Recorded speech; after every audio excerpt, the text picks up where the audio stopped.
Hey guys, today I'm just making a heart-shaped bag for Electric Bunny. This is our reference, and I figured I'd just take you guys along with me. So let's get it drawn out. So usually when I make heart-shaped bags, I just fold the paper in half, so then I don't have to worry about, drawing the other side, and it makes it mostly symmetrical. So this bag is more roundy.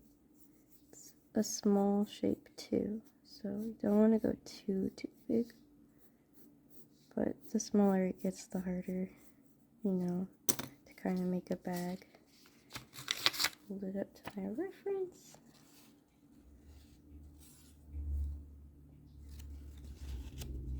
I might make it just a little bit bigger because Bunny's dolls are slightly larger than mine, so I want to make sure that it fits to scale.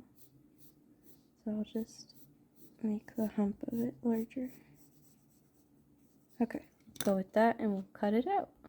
Okay, so this is our shape here. I think it's a pretty good shape. It seems to be a good size, especially since, for our reference, the bag is pretty tiny. It's a pretty small heart-shaped bag. But I think this size would work good. So we will go along with that. This is my material. It's a little bit darker, I think, but I was struggling to find not too dark of a dark blue, but I think when we add the details on top of it, it should hopefully not make it too dark. We will see. So we're just gonna trace it out. I always use pencil because it just shows up the best, and for the most part it hides on the leather where you trim the leather away. But yeah, or you coat the edges. Sometimes I'll coat the edges if it's pretty bad, but you do kind of have to get leather paint for that, and hope it matches too. So this bag does not have a leather strap. It's got a gold chain, and it looks like it has a gold zipper, so I'll have to see if I have a gold zipper.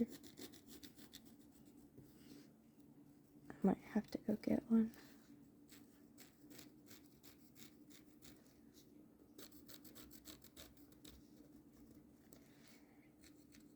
I will say the hard part for these bags, especially the odd shaped ones. Sorry, I know I'm covering it. It's hard to see, but I'm just tracing it. So the hard thing about these bags is making sure you get the right amount of material here, and especially, you're trying to measure it, and it's difficult.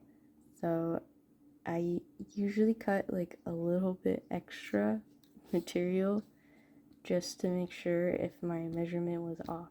So let's try to measure this and see how close I can get.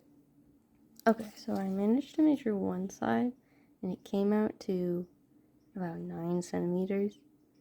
So I'll obviously double that number for this side, and then I might just give it a little bit extra. So that would make our next measurement 18, and I might just go up to 19 just to have a little bit of extra clearance. But basically, that's going to be a whole strip of this leather, which we can do. Also, the bag is not particularly wide this way, so I'm thinking our best bet is to go about 3 inches, because what I do is I clip the edges, and you want to make sure that those fold in and you're not going to see them, or they're not going to stick out. So you want to make sure you have enough. So I'm thinking maybe 3 or 4 centimeters is probably our best bet, because then you'll have this strip part here, and then you'll have enough working room, because again, these bags get really small, and just having a little bit of extra working room is always nice. So I will draw that out right now.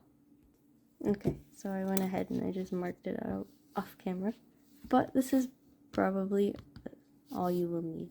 You also have to remember that there will be a zipper going probably about centered here.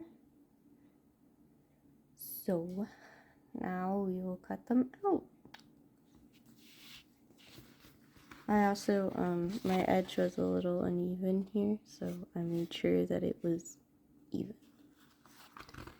So you do gotta make sure of that. We'll cut it out.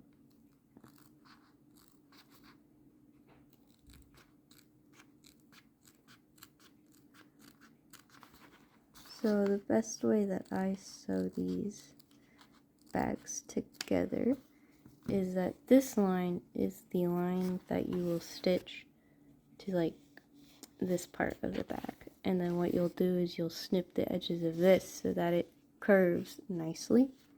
It just seems to work for me. That's what I've done for most of my bags, with the exception of the pumpkin ones, because not clipping it helps like keep that curve and that puffed edge that you want. But I just find that this works the best.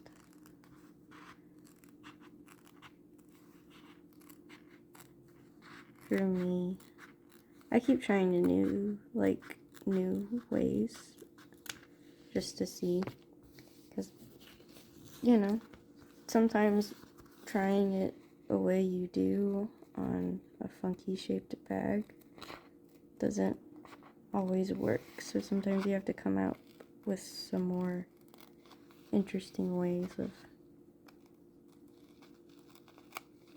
getting your bags to shape.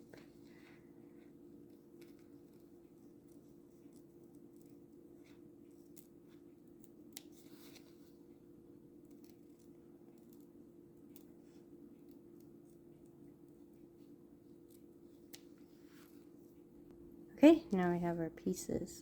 So the front of the bag does have detailing. It's a little hard to tell if it is like painted or printed on, because I mean obviously it's a 3D model. So, but if you look close enough, it looks like it's painted on. But what I might do is I might make this out of like an actual other leather color, and then this I'll paint, because those are really thin and I don't think I can get it. Or I could run stitching down the front. You can also do that too, because some detailed designs are stitched in. So what I'll do is I'll make this a solid piece of leather, and then this will be stitching. So I'm going to go with white leather because it's a little hard to see in the image, and I tried to find other references to this outfit, but I couldn't. So I'm going to go with white as our best bet, because there is quite a majority on her outfit, and I think it'll go good. So let's do that. Okay, I have my heart here, and it's not quite at the top. It's about here where it starts. So I want to say it's like a loop like that, and then a loop like that, and then one last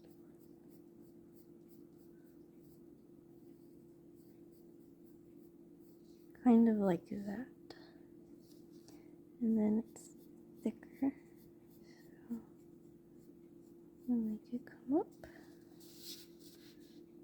And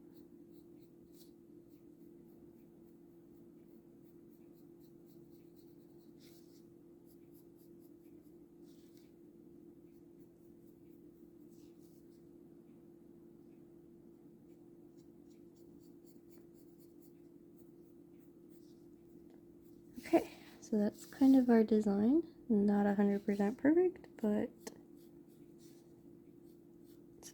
best as I can get with the image I have. But it looks pretty good. And we'll cut it out. Okay, here's our little test fit of our piece. And I want to say that looks pretty good. So, again, our reference, our bag. It's pretty close. We'll go with that. Here's our light piece of leather. This stuff's a little bit thicker. Just a little bit. But that should be okay. It'll help create like a poof to it.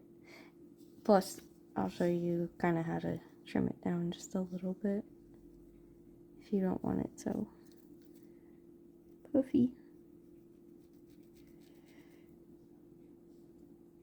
And this is going to be hard because it's going to want to wriggle just a little bit, but it should be okay.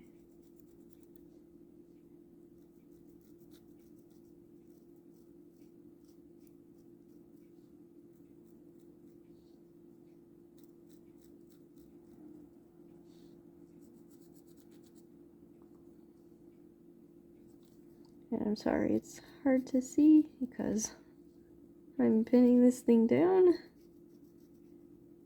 to keep it from moving on me.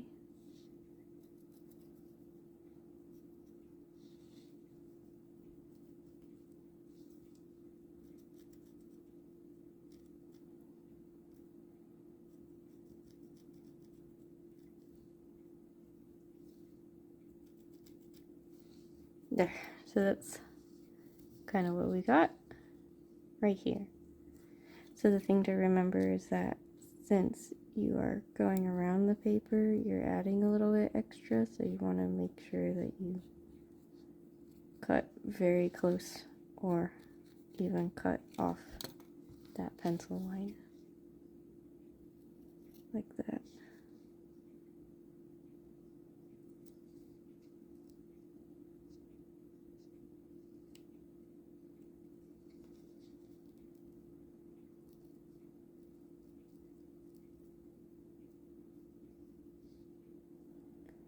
Now this, you might be able to do it on the machine. Sometimes you can get away with that kind of detail. So like the straight stitches down the front, I could probably get away doing this on the machine. But these little bags are hard. You kind of have to hand sew them. I mean, most of my bags are pretty much hand sewn because they're just so small. There's no real way to get your presser foot and everything into it. For detail parts and even sewing the zipper on, I can usually get away with that because there's not much stitch work that's happening and not a whole lot of corners to cut or. But I mean, it's pretty difficult. Okay, now that we're all cut out, if you kind of want to like thin it out a little bit, kind of just take your scissors at an angle and you just kind of like snip away the edge, and it kind of removes some of that extra fluff. It also helps remove any pencil that you missed, but it's a little hard to see, but it's thinner here than it is like here. See? So you can do that around the edges to kind of thin it out a little bit. So I'm just going to do that real quick. Okay, so I've trimmed my edges. It's not 100%, but it never usually is because you want to try not to cut the leather material. But it's much better than, see, so like a lot of that extra fluff is gone. So it helps it to just be a little flatter. So I'm going to probably sew this on the machine. I will be right back because I don't really have a good setup over there. Okay, so I actually decided to hand sew this, if it'll focus. Focus, please. Okay, so I decided to hand sew it because I realized trying to make some of these really tight curves on the machine might not work out too well. And on the back, I drew the lines. There's 9 lines, so there's 9 lines here. So this I can actually do on the machine. So I'm gonna see if I can set us up over there. 1 second. Okay, here we are at the machine. This is a zipper foot. I think it's probably it might be our best bet for sewing these lines. I might actually just get a pressure foot instead. Standard pressure foot, zipper foot. I'm sure y'all already knew that though.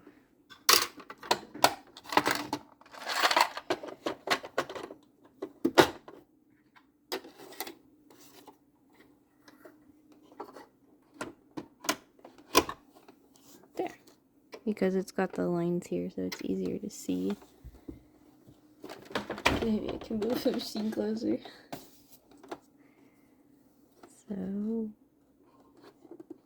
we will just line it up as best as we can.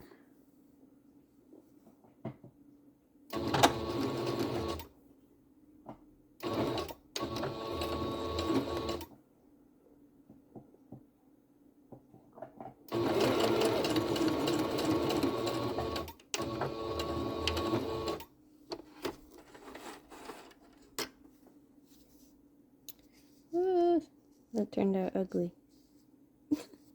I think I can remove some of that though. It's just the way it happened. But you can mark the lines either on the front or on the back of your bag. But it'll do something like that. But I'll see if I can fix it. So I'll be right back. Okay, after tiny bit of testing, I plucked it all out. I think I'm just gonna do like some straight stitches and just don't backstitch. Because backstitching seems to really, you know, it adds bulk and your lines don't look as nice. So we're just gonna run some straight stitches and see how it goes.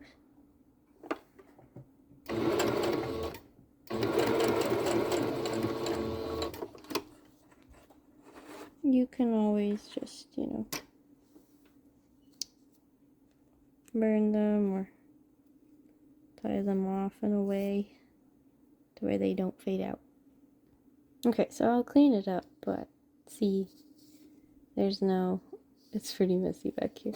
But what I'll do is I'll apply some glue to the back to hold these stitches in. But then there's no extra bulk from back stitching. So, that's what we got. So this is kind of what we ended up with.